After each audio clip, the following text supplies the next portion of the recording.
মানুষ জীবন দিল, আন্দোলন করলো, আহত হলো, পঙ্গু হলো, অন্ধ হলো, ঠিকমতো চিকিৎসা পায় না। তাদের জীবন দেওয়ার তো একটা অর্থ আছে, তাদের জীবন দেওয়ার তো একটা উদ্দেশ্য আছে।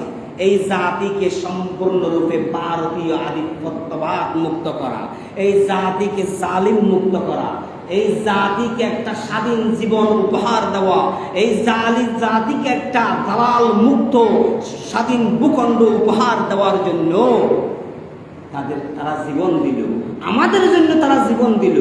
আমরা তাদের জীবন দেওয়াটাকে মূল্যায়ন না করে যদি সবাই যার যার স্থানে চুপ করে বসে থাকি, ওই শহীদের আত্মাগুলো তাকিয়ে আছে আমাদের দিকে, ওই শহীদের আত্মাগুলো তাকিয়ে আছে আমাদের দিকে।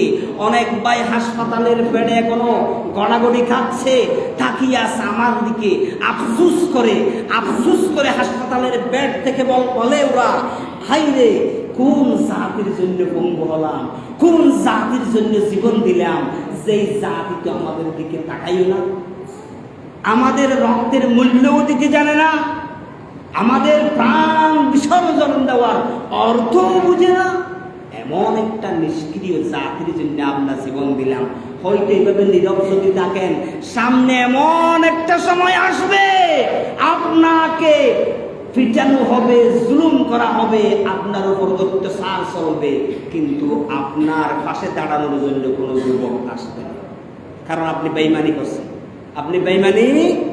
করছেন, তাদের জীবন দেওয়ার সাথে। সেজন্য এই জালিম গোষ্ঠীর বিচারের জন্য সকলের স্থান থেকে, জালিমের কোনো দল হয় না, জালিমের কোনো রাজনীতি হয় না।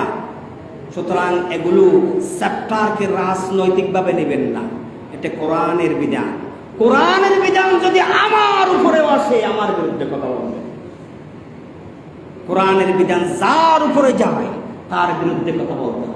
অন্যায়কারী রাজনৈতিক পরিচয় বাদ দিয়ে তাকে প্রতিহত করতে হবে। তার বিচার বাস্তবায়ন করার জন্য সকলকে দৃঢ় প্রতিজ্ঞ এবং প্রতিরোধ গড়ে তুলতে হবে।